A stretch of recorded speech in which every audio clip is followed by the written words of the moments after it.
everybody, and welcome to this week's episode of the WrestleWatch podcast. The only the only podcast on the interwebs where we discuss free agency in the wide world of professional wrestling. I am Ryan over here. Unfortunately, we don't have a Doug this week. I know it's pretty sad. He had some other complications come up with the schedule, so he will not be joining us this week. It will be me coming to you all solo here in cold Baltimore. Well, it's up to 50 now, so that's not too bad. But it's been a little bit burry here lately. We had some snow yesterday here in Baltimore. Wasn't too crazy though. It didn't last too long. Unfortunately, but we had the first snow of the year, which is great. I'm a big fan of snow. I'm a big snow guy over here, so it was pretty fun to see snow on the ground already for the year. Didn't really accumulate, but it was fun to see anyway. Yeah, so this is this week's episode of the WrestleWatch podcast. Just so everybody is aware of what we do here, we are the only weekly podcast where we discuss free agency, contract negotiations, and the overall landscape of talent and management dynamics in the world of professional wrestling. You can follow us on the WrestleWatch YouTube channel, which you might be watching right now. If you are watching right now, hello. Thank you for joining us on the stream live every week. We come here. Right now, we're scheduled for every Saturday morning around 11 a.m. You can also find our podcast on whatever your favorite app is. If you're a Spotify guy, a podcast catcher, whatever you have, gotta catch them all. Podcast them on. You can follow us on Blue Sky and X, where we post updates, including our meticulously curated WrestleWatch tier list, and on Substack for long-form articles, where we analyze the likelihood of talents leaving, joining, and of course jumping between various wrestling promotions, with a special focus on WWE, AEW, New Japan, and Stardom. This week on the WrestleWatch Substack, we had a nice article from Luke, our special guest host last week, and we've had him on a few times before. He had a long form piece, which we call Exit Review. We're going to be doing these a little bit more often once we get bigger names off the tier list. We're going to see, look back and see exactly how we felt about it. And this one was about Daniel Garcia and the journey Daniel Garcia went on with his free agency negotiations between AEW and WWE, what it really meant for the landscape of pro wrestling that Daniel Garcia didn't go to WWE despite all the overtures that they were giving him, saying that he was going to be possibly the centerpiece of NXT, especially on this new CW era of NXT. They're getting pretty good viewership, I would say, over there on the CW so far. Could have been the centerpiece of that. Why didn't he go there? Why did he stay with AEW? Maybe we'll have an answer tonight at Full Gear. Yes, Full Gear is tonight. So that will be a fun thing to be checking out. We have our pick'ems going on right now with our WrestleWatch committee and over our friends on the Sicko Combat channel. Right now, it looks like we have a good deal of submissions in for our pick'ems for Full Gear. If you're watching right now on YouTube, our stream, let us know what your thoughts are for Full Gear. Do you think that Papa Maggi's baby boy, Daniel Garcia, who we were just talking about, do you think that he's going to win that TNT championship? Do you think the Scapegoat's going to keep it? Let us know. And let us know if you think that it was the right choice for Daniel Garcia to stay over at AEW.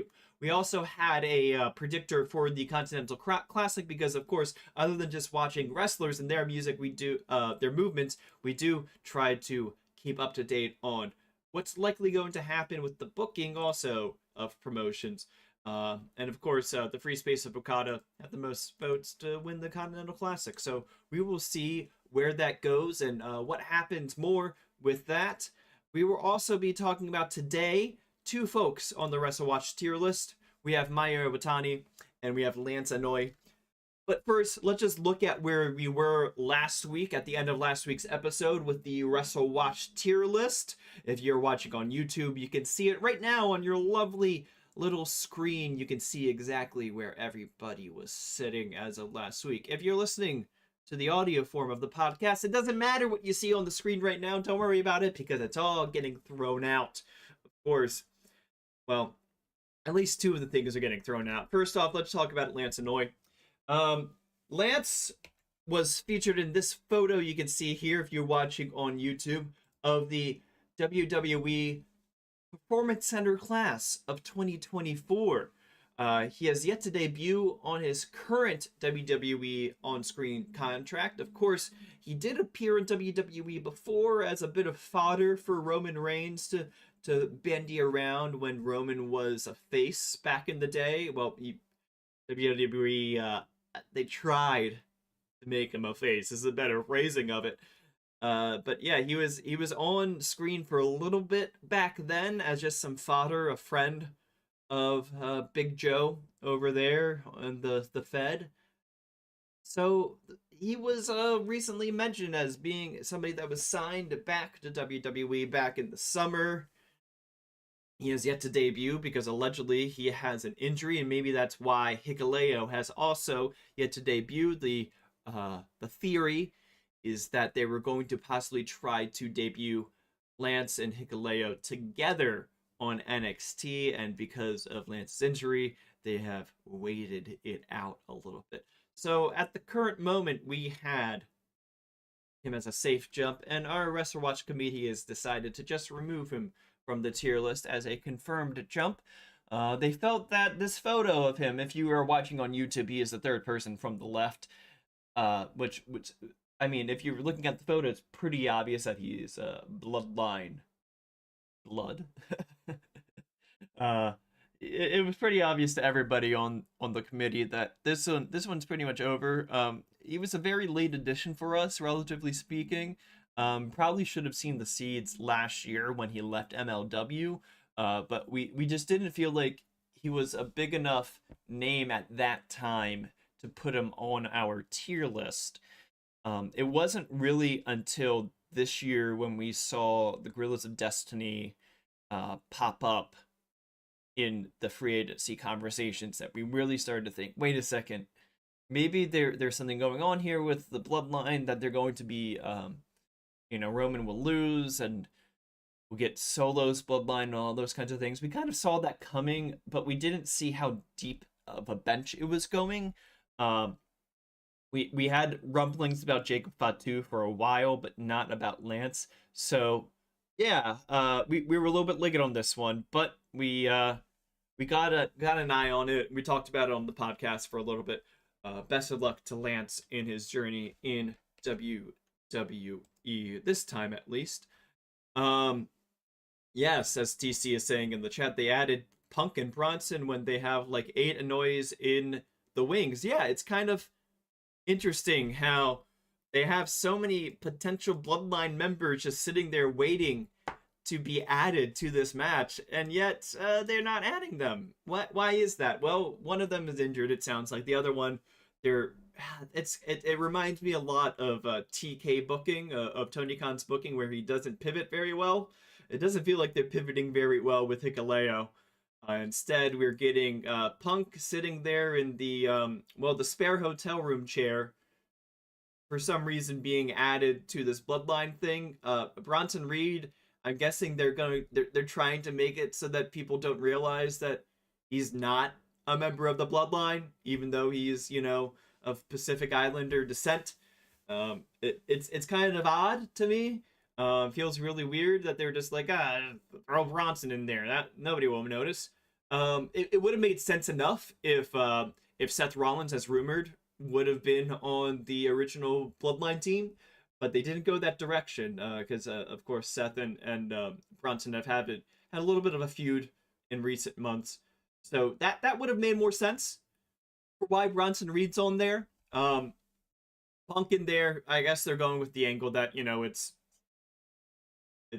he's a Paul Heyman guy, and they just needed something for Punk to do at Survivor Series, so they said, "Yeah, why don't you go in the War Games match?" It'll be interesting to see how they try to schedule that for their entrances. But for the meantime, for now, for WrestleWatch purposes, Lance, he is going off the tier list, and I guess we're gonna still wait on Hikuleo. We'll see how many years it takes for Hikuleo to get off the tier list. The last person that we're going to talk about today, or the second person, it's same number, same thing. There's only two people we're talking about today. It is Mayu Iwatani.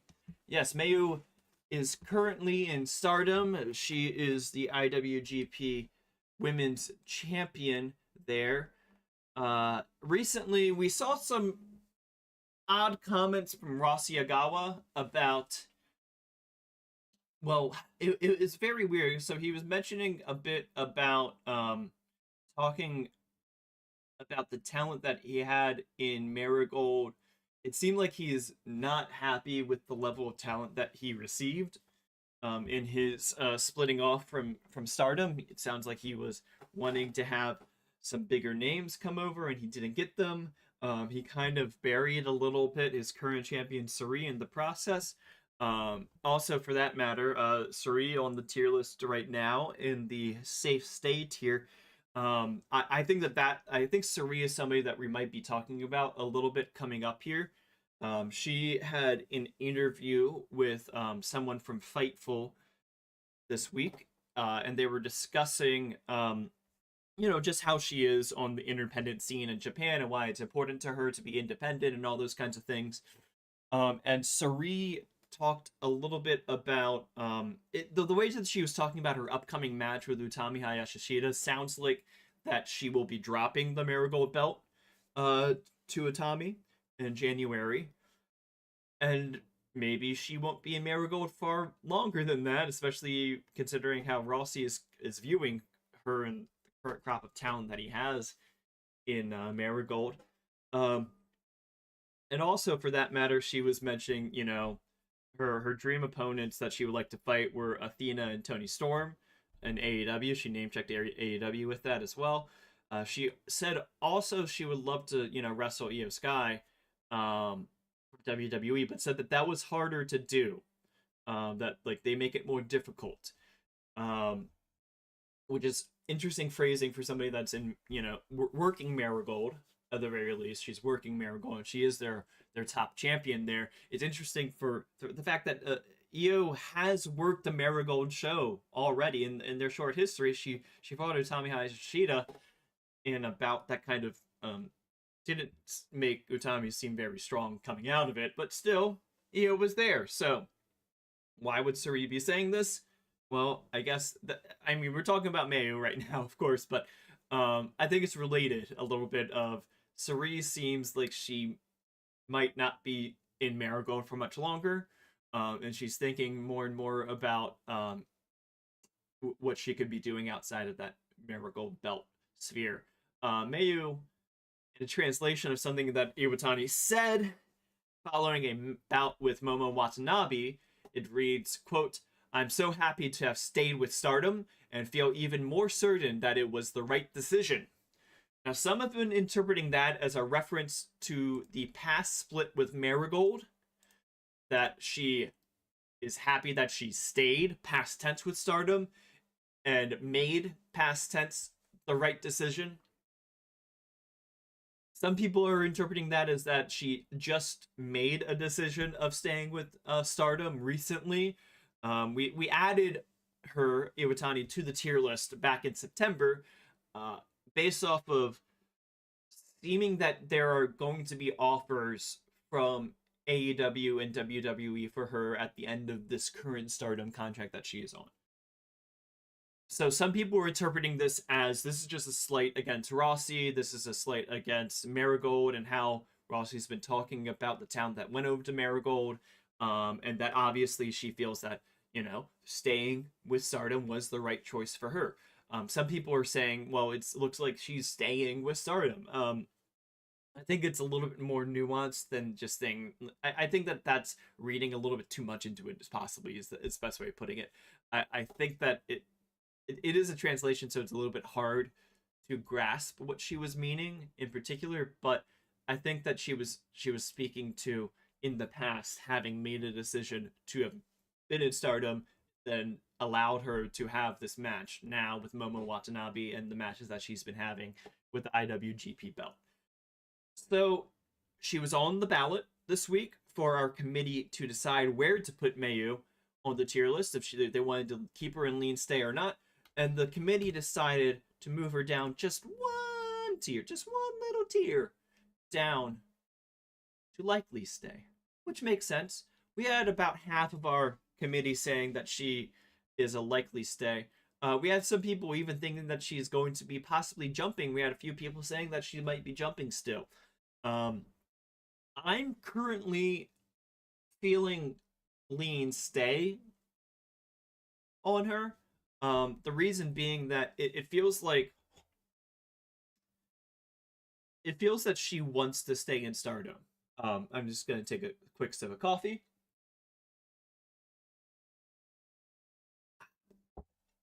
Delicious. I'm having some local Maryland roast here. Yeah, so it seems that she is wanting to stay in Stardom. She feels happy that she did stay in Stardom. That being said, I'm feeling only lean stay because it does feel like the wheels are in motion for her to leave Stardom for America. I think that it will really be interesting to see how the Wrestle Kingdom week it goes, which I'm just calling it Wrestle Kingdom week. It's the Wrestle Kingdom, Wrestle Dynasty, and all of these side shows for Stardom and New Japan. With the increased integration of Stardom within Bushiroad and more collaboration with New Japan Pro Wrestling, it feels like that there have been more opportunities for Stardom stars to not the faction stars, although I guess Mayu is now in stars, so she's a star of stars in Stardom. Don't worry about it. It's weird. I feel that she is getting more opportunities to go and have matches elsewhere if she wants to have matches elsewhere, or to have matches against people from elsewhere, like Toni Storm, for example. So there are more opportunities now in Stardom for people to work outside of Stardom with people outside of Stardom than there were during the Rossi era. That means that I think that's likely stay makes sense, though. Likely stay makes sense. So I'm happy with where the committee went. And so for that matter, here is the current WrestleWatch tier list. And we said that it was going to be a quick update show, and it has been quick. Up in safe jump tier, we have Hikuleo, Penta El Zero Miedo, and Speedball Mike Bailey. We will be finding out, I think, pretty soon about Speedball Mike Bailey if the report of his contract being done with TNA and him imminently signing with AEW is true. He had a stream the other day where he allegedly was going to address the rumors, and then anytime that there was a question about the rumors, he just sidestepped the question. So we will see what happens with Speedball. There was a rumor that he might be appearing in the Continental Classic. Well, if his contract with TNA is not up yet, and I think it was Sean Ross Sapp was contending that his contract's not up until the end of the year. It was PW Insider contending that his contract has already expired. So we will see when this Continental Classic lineup gets announced, possibly tonight, if Speedball is on the card. Likely jump, we have Michael Oku, Ray Phoenix, and Jordan Grace. Not much updates here. We're still waiting on that Oku match in Rep Pro at the end of the year. Ray Phoenix, nothing going on. Jordan Grace, well, she's integrated a little bit more into NXT again. It's a weird time, I think, right now with that partnership. I don't think that the NXT TNA partnership is really continuing. We'll see though. Lean jump right now, we have Ricky Stark, Zilla Fatu, Miro, Ninja Mac, and Josh Alexander. No real updates on any of them this week. Toss up, we have Danhausen, Megan Bay, Mina Shirakawa, Beth Phoenix, and Viva Van. Danhausen, we had some reports this week about him still being under contract with AEW. It seems that he just doesn't want to work Collision. Nobody knows why. It's not that he doesn't want to work Saturdays. He'll take indie bookings on Saturdays. It just seems that he doesn't want to work Collision. They've been discussing creative for him back and forth, but haven't come to any terms about it. Um, I think that toss up might be it might be just right for Danhausen right now, but I'm starting to feel a little bit more like he should be a lean jump personally. Personally. Mina Shirakawa will be seeing what the champagne celebration is tonight. She's still being billed as part of Stardom's roster, uh, so unlike Ishii at times where it's not mentioned, Mina is being squarely mentioned as a Stardom athlete.